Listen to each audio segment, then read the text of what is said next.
Hello people, welcome to the channel AmritBro, where I talk about technology, science, business and many more. Today, I'm going to talk about the carbon capture and storage method which is also used in producing hydrogen. For those of you who are new to this channel, I have already made a separate video on the topic hydrogen. I will keep the link in description below, so that you can watch it to understand more. But for now let's talk about carbon capture and storage or CCS technology. Carbon capture and storage or CCS is a clean energy technology that aims to reduce greenhouse gas emissions by capturing carbon dioxide, CO2, from fossil-fueled power plants and industrial facilities before it is released into the atmosphere. CCS is a three-stage process that involves capture, transport and storage of CO2. Let's look at each of these stages. 1. Capture. CO2 can be captured from various sources using different methods, such as post-combustion, pre-combustion, oxyfuel combustion and direct air capture.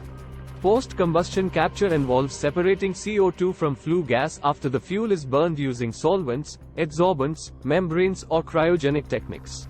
Pre-combustion capture involves converting the fuel into a mixture of hydrogen and CO2 before combustion, and then separating the CO2 using solvents or membranes.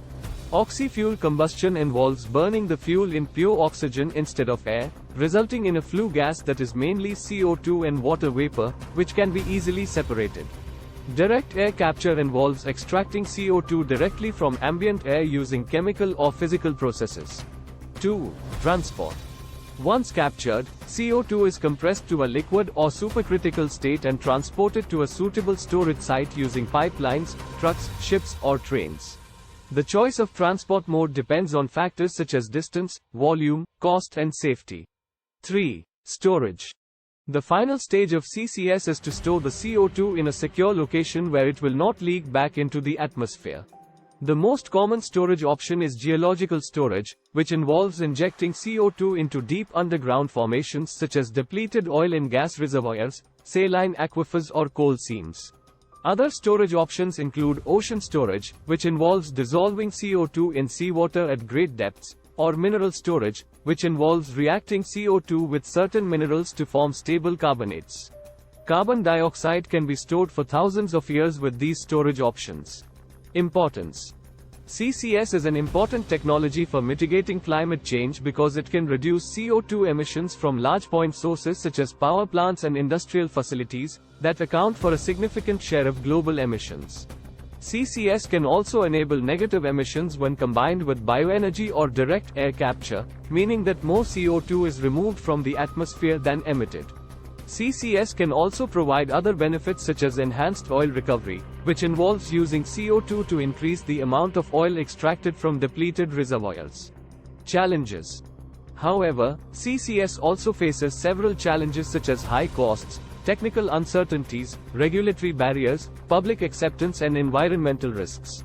CCS requires additional energy and infrastructure to capture, transport and store CO2, which increases the cost of electricity generation and industrial production. CCS also needs to demonstrate its technical feasibility and reliability at large scale and over long periods of time. CCS also needs to comply with legal and regulatory frameworks that ensure its safety and accountability. It also needs to gain public trust and support by addressing concerns about its potential impacts on human health, ecosystems and climate. What should we understand more? CCS is not a silver bullet for solving climate change, but it is a valuable tool that can complement other mitigation options such as renewable energy, energy efficiency and behavioral change. CCS can help achieve net zero emissions by 2050, which is the goal of the Paris Agreement, happened in 2015 in France, to limit global warming to well below 2 degrees Celsius above pre-industrial levels. CCS can also enable low-carbon transitions in hard-to-abate sectors such as steel, cement and chemicals that rely on fossil fuels as feedstocks or process heat. CCS can also support carbon removal solutions that can offset residual emissions or even create negative emissions. CCS is a technology that has been around for decades but has not been widely deployed due to various barriers. However, there is growing momentum for CCS in recent years, with around 300 projects in various stages of development across the world. In terms of deployment and development of carbon capture and storage (CCS) projects, some leading countries are the United States of America, Canada, Australia, Norway, Sweden and others. The International Energy Agency (IEA) estimates that CCS could capture around 5.6 gigatons of CO2 per year by 2050 under its sustainable development scenario, which would require an investment of trillions of dollars.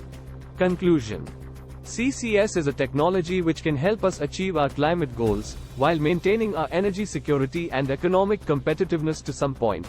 But what we need to understand is that, it is also not fully carbon-free. It is only a technology that can capture carbon and store it safely away from the atmosphere. So, it can make a difference for our planet and our future for sure, until we fully go green. So, what do you people think about this technology? Please feel free to express it in the comment box, and thanks for watching. If you liked the video, don't forget to share it with your friends and families, and if you have not subscribed yet to my channel, then please do it, as there are many informative videos on the way to come. Anyways, I will see you all in another video. Till then, you all have a good time ahead. See ya people.